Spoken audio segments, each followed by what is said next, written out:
putra putrinya ya. Kalau Nabi Lot itu putrinya itu solihah semua, tapi istrinya kufur. Istrinya kufur. Jadi orang yang ditunggu oleh seorang rasul, bahkan istrinya sendiri, itu bukanlah orang yang solihah, bukanlah orang yang beriman. Ini menunjukkan bahwa hidayah itu adalah milik Allah. Hidayah itu milik Allah. Bahkan orang yang dekat dengan Nabi pun belum tentu mendapatkan hidayah, belum tentu. Makanya anaknya seorang kiai belum tentu jadi kiai. Anaknya dai mubalek belum tentu jadi mubalek. Anaknya orang biasa kadang-kadang bisa menjadi seorang dai, mubalek, kiai dan lain sebagainya, dan mendapatkan hidayah Allah. Itu sesuai dengan kehendak Allah. Dan usaha manusia itu sendiri untuk mencapai hidayah Allah. Itu salah satunya. Terus orang yang bersama orang kufur tapi yaitu beriman siapa? Istrinya Fir'aun. Istrinya Fir'aun. Istrinya Fir'aun itu kan kalau bisa dibilang orang yang melampaui batas. Kalau Fir'aun yang dimaksud oleh bersama Nabi Musa itu adalah Ramses II kalau nggak salah nggih. Ramses II sekitar 1500 sebelum Masehi tahunnya. Ramses II kan itu sampai 10. Itu yang namanya Fir'aun itu kayak gelar kan ini. Hamengkubuwono 1, 2, 3, 4 sampai 10. Nah, kebetulan itu yang kedua yang bersama Nabi Musa, yang mengaku menjadi seorang Tuhan dan dia ingin tahu kalau ada Tuhan selain dia. Makanya dia sampai dihukum oleh Allah, ditenggelamkan oleh Allah ya di Laut Merah. Itu karena dia melampaui batas. Dan di akhir hayatnya dia telah beriman. Ya, nafas sudah berada di tenggorokan.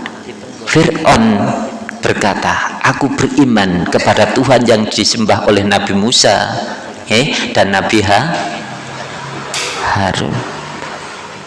Tapi ditolak tobatnya Fir'aun. Kenapa? Karena nafas kehidupannya sudah berakhir. Makanya orang yang bertobat kok sudah sakaratul maut, itu tobatnya tidak akan diterima. Sama lihat di dalam surat An-Nisa, nanti saya baca sekian mbak ya. Surat An-Nisa insya Allah ayat 17, surat keempat, itu nanti akan dijelaskan ya. Jadi orang yang bertobat ketika sakaratul maut, maka tobatnya tidak akan diterima oleh Allah. Makanya kalau pas sakit parah, segeralah bertobat kepada Allah. Barangkali itu adalah waktu yang terakhir yang diberi kesempatan oleh Allah kepada kita. Banyak membaca istighfar kepada Allah, kita bertobat kepada Allah, mengakui dosa-dosa kita kepada Allah. Barangkali itu kesempatan yang terakhir diberikan oleh Allah kepada kita. Setelah itu kalau Allah mengambil nyawa kita, insya Allah kita dalam keadaan tobat kepada Allah. Jangan sudah sakaratul maut baru bertobat kepada Allah, tidak akan diterima. Sebagaimana tobatnya yaitu Raja Fir'aun. Jadi salah satu orang yang ditunggu oleh orang kufur tapi jadi iman adalah istrinya Fir'aun. Nah, makanya kita, istri kita, anak kita, cucu kita usaha keras, kita arahkan pada jalan yang benar. Soal hasilnya kita serahkan kepada Allah. Hasilnya kita serahkan kepada Allah. Tapi kita harus berusaha semaksimal mungkin. Bagaimana caranya? istri kita, saudara kita, anak kita, cucu kita nanti mampu mengikuti, yaitu apa yang diajarkan oleh Allah dan Rasulnya. Sehingga nanti kita akan ketemu ketika berada di surga, maka akan dipertemukan oleh Allah. Itu bedanya. Kalau neraka, maka nanti tidak tahu mana bapak, mana ibu, mana anak, mana cucu, nggak tahu. Yang namanya istri dekat dengan suami kalau sudah berada di neraka, gak ngurusi, ngurus awake dhewe mawon bingung, ngurus awake dhewe ini kalau bingung, makanya nggak tahu. Tapi kalau di surga, dalam keadaan santai, orang-orang pada panas, kita dingin, orang-orang pada kecewa, wajahnya murung, wajahnya menghitam, kita berseri-seri karena jadi orang beriman. Kenapa? Sudah terbukti, oh ini loh yang dulu saya imani semasa hidup di dunia, ternyata sekarang terjadi. Bagi orang kufur, kecewanya luar biasa. Makanya nanti ketika di neraka ada yang kepingin kembali ke dunia. Ya Allah, kembalikanlah aku ke dunia. Aku akan beribadah, aku akan berpuasa Ramadan penuh,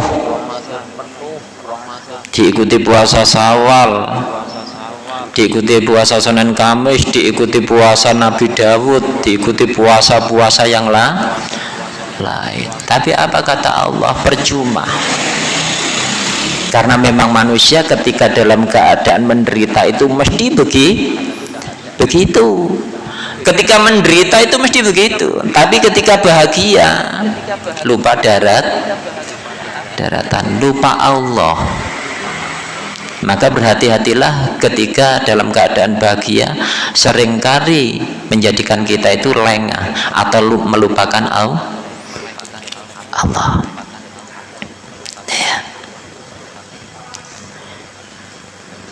Jadi nanti kami pertemukan mereka dengan anak-anak cucu mereka di dalam surga, dan kami tidak mengurangi sedikit pun pahala amal kebajikan mereka. Setiap orang terikat dengan apa yang dikerjakannya. Jadi antara bapak atau suami, istri, anak dan cucu nanti tidak ada yang dikurangi pahalanya.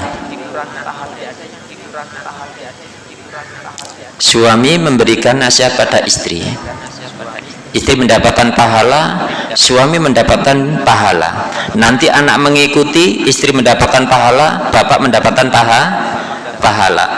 Cucu mengikuti, anak mendapatkan pahala, istri pahala, bapak pahala. Bahkan neneknya barangkali atau kakeknya ketika mengajarkan kebaikan, dia pun mendapatkan pahala. Dan ini sambung terus. Makanya orang yang melakukan apa? Artinya menyampaikan sebuah ilmu kebaikan, maka pahalanya nanti adalah ibaratnya itu kayak bunga bank.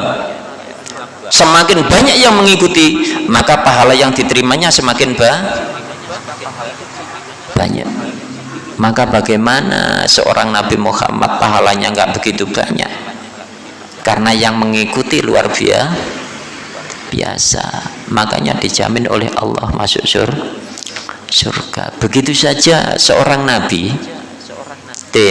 sudah dijamin masuk surga itu loh ya. Enggak pernah yang namanya berhenti untuk ibadah kepada Allah. Sholat tahajud kakinya sampai bengkak. Sholat tahajud itu kakinya sampai bengkak. Nabi itu juga sering puasa. Kalau misalnya datang kepada seorang istri, wahai istriku ada makanan apa? Enggak ada ya Rasulullah. Langsung dia berpuasa sunnah. Ya wahai dewe, enten apa? Mboten enten apa-apa nang pasar, nang warung, gitu. Omah gak ono ya nang seorang Nabi enggak. Ada apa istriku? Enggak masak ya Rasulullah. karena nggak ada yang puasa. Langsung Nabi itu puasa. Nah itu sebenarnya patut kita contoh. Ada apa istriku? Enggak ada apa-apa, suamiku puasa. Enggak malah nang wareng. Ya. Terus setiap orang akan terikat dengan apa yang dikerjakan semasa hidup di dunia. Makanya kecil besar atau sedang dan besar, semua yang diperbuat oleh manusia akan dipertanggungjawabkan, dan semuanya itu ada catatan real, nyata. Jangan mangke dipertontonkan. Ini apa catatan bukumu? Bisa dikatakan buku harian, nggih. Mulai kecil hingga wafatnya semuanya lengkap. Tidak ada yang ketinggalan sama sekali. Setelah itu ditayangkan. Ini perbuatanmu. Semasa kamu hidup di dunia ini loh. Perbuatanmu. Mau bantah apa kita? Di dalam catatan sudah lengkap dan kita melihat.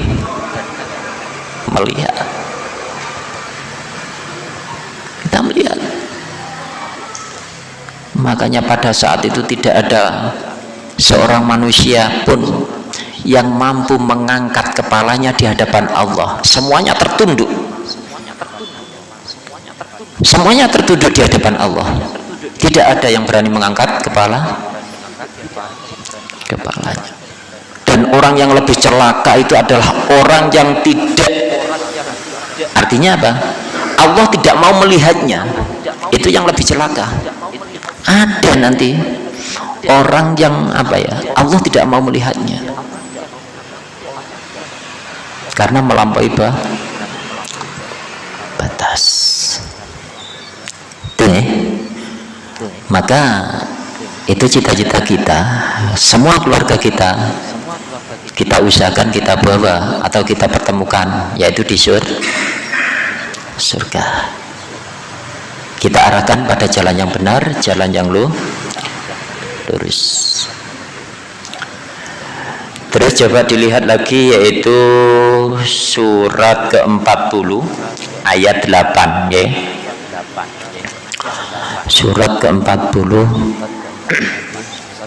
ayat 8.